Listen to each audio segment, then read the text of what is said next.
Alors nous sommes avec Paul Colise. Paul Colise qui a remporté hier le prix du Polar de Saint-Maur-en-Poche pour Backup, un roman qu'on a adoré à la Griffe Noire. C'est normal, il y est question de sexe, de rock'n'roll et de drogue.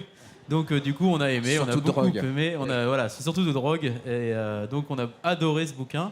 Paul, qu'est-ce qui vous a donné envie de mêler finalement ces allers-retours permanents entre aujourd'hui, hier et puis surtout entre le rock'n'roll et le policier? Qu'est-ce qui vous a donné envie de mêler ces deux choses, le sang et le rock'n'roll finalement? En fait, il faudrait ajouter encore deux éléments, c'est le locked-in syndrome et il faudrait aussi ajouter la ville de Berlin. Bon, puisque ce sont en effet quatre éléments qui m'ont influencé dans ce livre, qui aurait pu être quatre romans finalement, puisque j'avais envie d'écrire un bouquin sur Berlin, qui est une ville fascinante, j'avais envie d'écrire quelque chose sur le rock, j'avais envie d'écrire un bouquin où le personnage principal était dans le coma, je trouvais ça aussi intéressant, et bien sûr il y a le rock. Donc, et puis finalement, je me suis dit, il y a peut-être moyen de faire quelque chose avec ces quatre éléments, de mettre ça ensemble. Et l'élément déclencheur, c'est en écoutant une radio belge qui s'appelle Classique 21, qui passe du rock toute la journée. Puis ils ont un jour abordé les morts suspectes dans le monde du rock. Et il dit que par exemple Kurt Cobain ne s'est pas suicidé, on dit que Brian Jones a été tué. Bref, et là, je me suis dit, mais là, j'ai le truc, quoi. Et bon, de cette idée d'associer les choses, et puis bon, j'ai fait voyager le personnage à Berlin, j'ai créé cet homme qui est dans le coma, et j'ai mélangé tous ces éléments pour arriver sur Backup. Il faut dire que c'est un groupe de rock, hein, dont tous les éléments, tous les personnages vont se faire assassiner les uns aux autres, les uns après les autres. C'est-à-dire qu'au début, on pense que c'est un suicide, et puis il s'avère très vite que ce n'est pas un suicide et qu'il se passe quelque chose. Mais alors, le truc génial, c'est vrai que c'est en même temps une histoire du rock. Ceci dit, si vous aimez Yvette Horner, vous pouvez le lire aussi, hein, c'est pas non plus éliminatoire. Vous avez il nous fait visiter Berlin, il nous fait visiter Paris. Vous allez vous retrouver dans Londres de la Belle Époque, hein, et il vous fait découvrir le rock, mais aussi dans les coulisses, hein, c'est ce qui fait la caractéristique.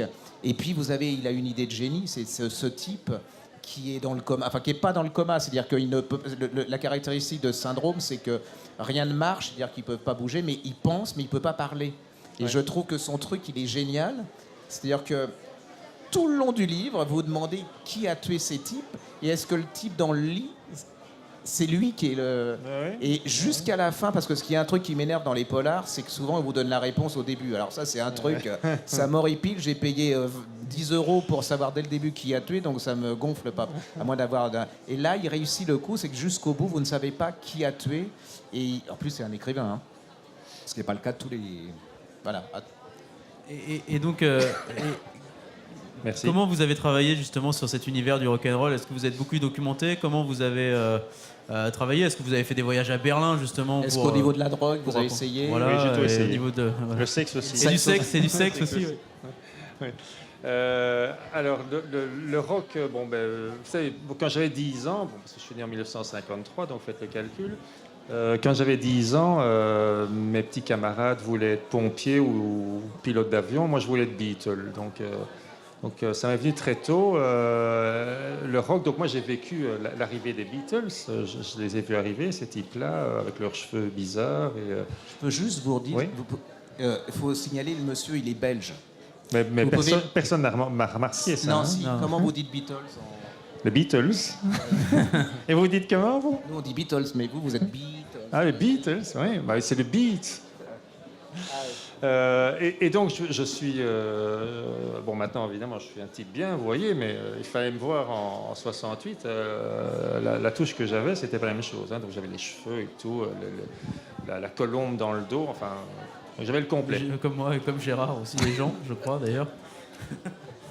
Voilà. Donc, oui, le rock, ça fait partie de ma vie. Hein. Donc, j'écoute du rock tous les jours. Donc, il y a beaucoup d'anecdotes dans ce bouquin qui sont issues de l'histoire du rock, dont pas mal sont des anecdotes de l'époque, quoi. Des trucs qu'on disait à l'époque, des choses vécues, vraiment des choses que j'ai gardées, que j'ai mémorisé pendant des années. Et puis bon, il y a aussi donc toujours cette fameuse station de radio qui passe très régulièrement des making-of d'albums avec plein d'anecdotes, des choses... oui, enfin, il y a plein d'anecdotes dans l'histoire du rock. Et dans le livre, il y en a plein qui sont, que j'ai mis dans le bouquin, qui sont peut-être même totalement passés inaperçus, même de certains connaisseurs, mais qui m'ont fait plaisir. Donc, je ne sais pas, il doit y avoir 400 ou 450 anecdotes sur le rock qui sont mises dans le livre, parfois sur des choses qui n'apparaissent pas, comme par exemple dans le premier chapitre. Je peux parler du premier chapitre. Donc, le rapport d'autopsie du premier mort de cette série, c'est l'autopsie de Brian Jones, que j'ai tout simplement recopié. La rue où il habite, où il voit la centrale électrique à Londres, c'est une pochette de Pink Floyd. Ouais, et j'ai mis des choses comme ça très subliminales parfois, mais qui font partie de l'histoire du rock. Et alors, vous parlez du rock'n'roll des années 60, 70. Est-ce que vous dites que vous écoutez Classique 21, donc j'imagine que c'est les classiques du rock. Est-ce que malgré tout, vous avez passé le cap des années 80 et vous êtes arrivé dans les années 90, 2000 à écouter des choses rock d'aujourd'hui? Et qu'est-ce qui vous plaît dans le rock d'aujourd'hui? Le rock, il est toujours tout à fait vivant, hein, donc, parce qu'on a annoncé la mort du rock à peu près tous les 5 ans. Or, le rock est toujours parfaitement vivant. Donc, bon, il faut peut-être aller chercher un peu plus loin. Bon, d'abord, tous les dinosaures sont toujours là. Hein. Il faut voir. Hein. Ils sont là. Hein. Donc, les Beatles sont là. Deep Purple vient de sortir un album. Black Sabbath repart en tournée. On m'a annoncé ce matin que Eric Burdon allait refaire une tournée. Les Beach Boys sont là. Donc, ils sont toujours là. Les dinosaures sont là, mais il y a des nouveaux qui sont le très rock conserve finalement. Alors. Le rock conserve. La drogue conserve. La drogue conserve, voilà. Et, et le sexe conserve aussi. Mais ils sont toujours là. Et puis bon, il y a des nouveaux. Ils sont parfois moins connus. Je vais en citer un, comme ça je leur fais un peu de prom. C'est attention à l'accent. Les Rivals Sons, donc les frères rivaux. C'est un groupe qui vient de Californie. Bon, ils sont moins connus, mais si vous retenez ce nom-là, vous allez chercher Rival Sons sur Internet, vous regardez quelques vidéos de ce type-là, et vous allez retrouver Led Zeppelin à la sauce 21e siècle. Extraordinaire, par exemple. Et il y en a plein, comme ça, il y en a plein. Moins connus, mais toujours fantastiquement actuels. Non, je voulais simplement dire, c'est ça, mais... Ce monsieur est le représentant. Alors, il y a l'arrogance française, vous savez, il y a le polar français, puis on passe la frontière, il n'y a plus rien, quoi.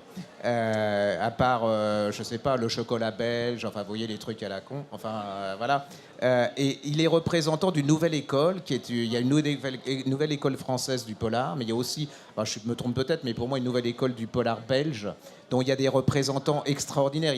Lui, c'est ça quand même. C'est-à-dire que les gens ont quand même mis combien de temps avant qu'en France, on 5 ans, 6 ans, alors qu'en Belgique, vous êtes quand même hyper connu et qu'ici, ça fait pas très longtemps qu'on... Voilà. Parce que les Français sont toujours en retard à ce niveau-là. Hein. C'est une littérature belgique, ils sont pas... En fait, en Belgique, je pense que personne ne me connaît. Ah, ils sont pires que les Belges, alors. Non, mais bon, il y a un proverbe qui dit que nul n'est prophète en son pays. Oui, c'est possible, ouais. Et donc, il les représente quand même d'une nouvelle école, même si il y a Nadine Monfils, ouais, qui, alors là, si vous n'avez pas lu Nadine Monfils, Nadine Monfils, c'est les Max Brothers, plus Pauline Carton, qui aurait pris de l'ecstasy après 10 bouteilles de Beaujolais, c'est extraordinaire. Vous avez Abel, Barbara oui, qui a un talent fou et qui a une espèce de psychologie, de suspense psychologique, mais vraiment hors norme, qui touche vraiment... là, elle décortique tout, et une fois que vous êtes pris dedans, vous lâchez pas, et puis vous avez ce monsieur, et c'est ça qui est extraordinaire, c'est la diversité. C'est-à-dire que vous avez, à travers ces 3 personnes, 3 notions et 3 visions du polar qui sont extraordinaires.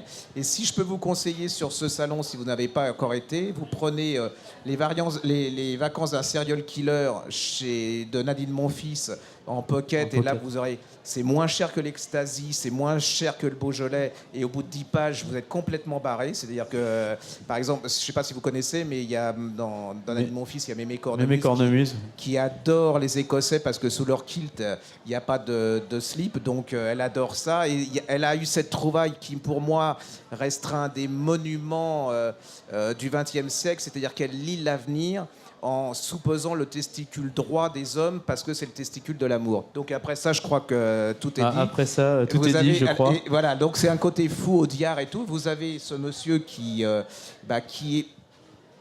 pas classique, hein. C'est ça qui est bien chez les Belges, c'est-à-dire qu'on croit lire quelque chose de classique, puis ça se barre, et puis vous êtes pris. C'est un vrai policier. Et puis c'est surprenant surtout dans l'intrigue et finalement dans le point où vous nous emmenez, quoi. C'est très surprenant, et c'est pareil chez Nadine Monfils et chez Barbara Abel.